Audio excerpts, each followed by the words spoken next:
Hello guys, welcome back to my YouTube channel. लोगोफोर दिनै एकदम मोनसे स्पेशल भिडिअ लानानै फैबाय दा सिख्लाफोरनि पिकनिक जानायनि नै रोगाना होग्रासो जानांदों बेयाव नै ओंखाम ओमफ्राय नैबे दै ओमफ्राय दा थांगासिनो ओमफ्राय आरो बहुत माबा माबिबो दंबावोसो आरो नोंथांमोननो आं मोनसे स्पेशल सासे खास मानसि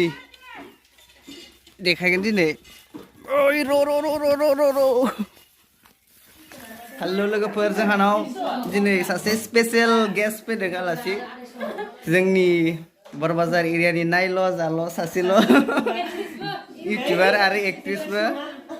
दा नोंथांमोननो आं खिथागोन सोर बियो ओमफ्राय बिथांनि चेनेलाव थांनानै नायहैबानो जाबाय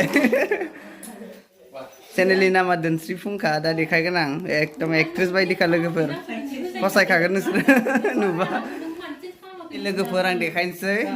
दोनस्रि फुंखा इउटिउबारखौ नुसिगोन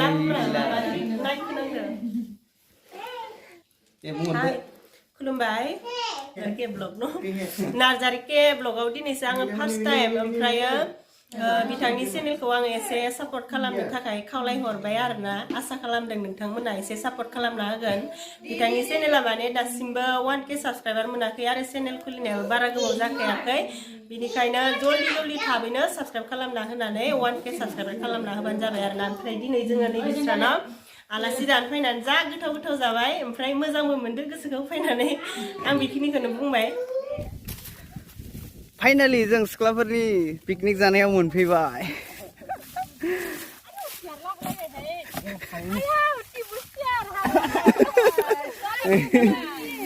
जायाखै नामा जोंना आसोला जागासिनो माथो नै पिकनिक जाग्राफ्रा नै मुनुआ मोसाबावबायसो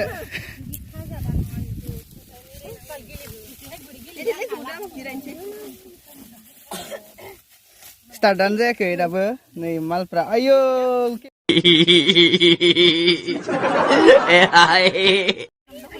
लोगोफोर नै पार्टी स्टार्ट जाबाय पिकनिकआव सिख्लाफोरजों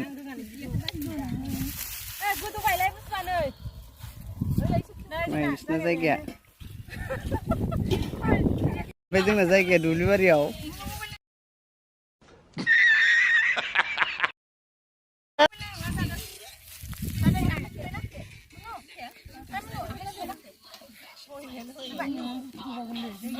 एडभान्स पिकनिक लोगोफोर